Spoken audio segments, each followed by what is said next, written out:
Yes, izolo I came across no live umjotho ngu-vote right. Ipanel yakhona was dominated by EFF members. Kunomjita ke we-EFF oye wabuza enye question. Uthi lo mjita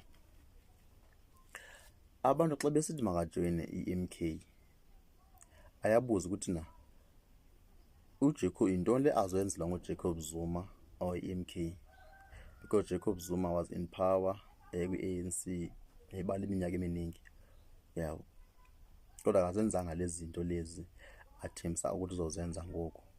Uyabona lesa statement lamjida I just picked up a element ignorance and stupidity.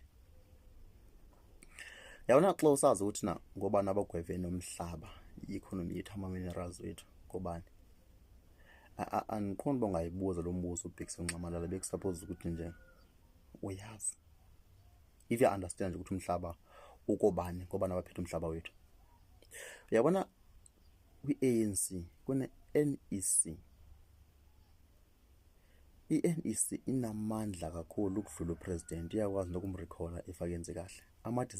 Ama-decisions nje abucayi athathwa i-NEC. I-NEC ye-ANC isebenza nongxowankulu, bangongxowankulu. That's why even noba xethwa kuyathethwa bona fike bethe sibuyisa umhlaba bona bedefend ukuthi umhlaba mawungabuyi. Bangongxowankulu and banamandla. So if Jacob Zuma ebesebenza ngaphansi kwalo environment ebezoyenza kanjani indaba yokubuyiswa komhlaba ekubeni engayifumani support? Indaba yokuthi kuthathwe i-economy kongxowankulu ekubeni kwiparty yakhe i-NEC yakhe isebenza nongxowankulu, ingongxowankulu nayo. Ibizoba possible kanjani indaba yokuthi na ikwazi ukuphumelela elatulo lakhe lokubuyiswa komhlaba, because uyiphakamisa kakhulu indaba yokubuyiswa komhlaba. Ibiseparliament ishushu kakhulu indaba yokubuyiswa komhlaba. Ibizokwenza kanjani loo nto engayifumani support ye-ANC? Okay, mosohlala phansi kuzibuze njengawe umuntu. Ukuzibuza kungani wonke umuntu ongathi udefend abantu abamnyama okuthetha ngokuphuculwa kwimpilo zabantu abamnyama e-ANC eba ngumuntu ombi, eba sisitha?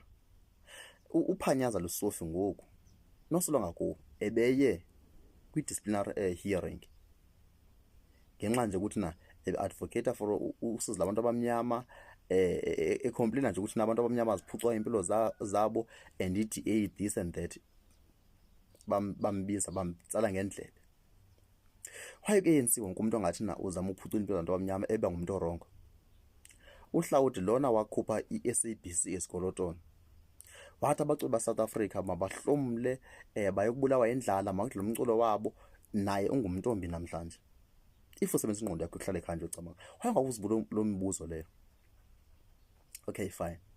If ke ngoku nawe uyakholwa kwi-revolution, usibiza ngaloo nto na ukuthi nawe ufayitha i-revolution.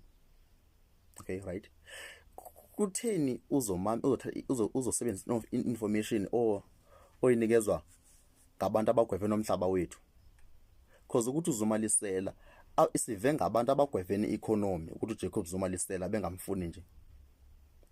Imedia yabo lebeyisebenza bethi uJacob Zuma lisela. Why sizova ngabantu abagwevene nomhlaba economy yethu bathi na singamameli lona ucorrupt and lisela? Why kumele simamele abantu abagwevene nomhlaba abangafuni ukubuyiswa komhlaba ekubeni indoda wena ebelieve ukuthi umhlaba mawubuye? Because information eyisebenzayo niva ngongxowa. Why? Ingqondo yokuhlala ekhaya nje, like yokuhlala ekhaya nje yakho izoqala nokusebenza ukuzibuza nje imibuzo ngathi na yabo ibalulekile. Angiqobo ngathi nje uthi na ufuna i-revolution, ufuna umhlaba, kodwa i-information ozoyisebenzisa against emntwini bethi makubuyiswe makuthatha umhlaba ebalungwini, kodwa wena thatha information abelungu laba bangafuna ukubuyisa umhlaba usebenzise yona against nalo muntu athi makubuye umhlaba wethu. Why? Hayi bafethu, uyabona inhla usebenzisa information yabelungu abaxithi makubuye umhlaba basithembise nge-civil war, bathi if usifuna i-civil war masuthatha umhlaba, kodwa wena kusasa uthatha information yabo futhi usebenzisa yona against emntwini ofuna umhlaba ebalungwini uma ubuye. Uzibuza umbuzo futhi, why uJacob Zuma engenawa shares kwezi khampani zongxobankulu? Why singamboni naye? Uzibuza imibuzo kumele uzibuze yona nje. Then ke uzoba naye answer mfondini. Ubuze uba abantu bagweve nomhlabeni ne-economy yethu, why bemnyanya kangaka uJacob Zuma? Yintoni le bamnyanyela yona? Then uzoba right. Anizohamba nifathuza nje. Abanye kanandaba nabo nje bazizilima nkosi yami, so nje I won't even bother.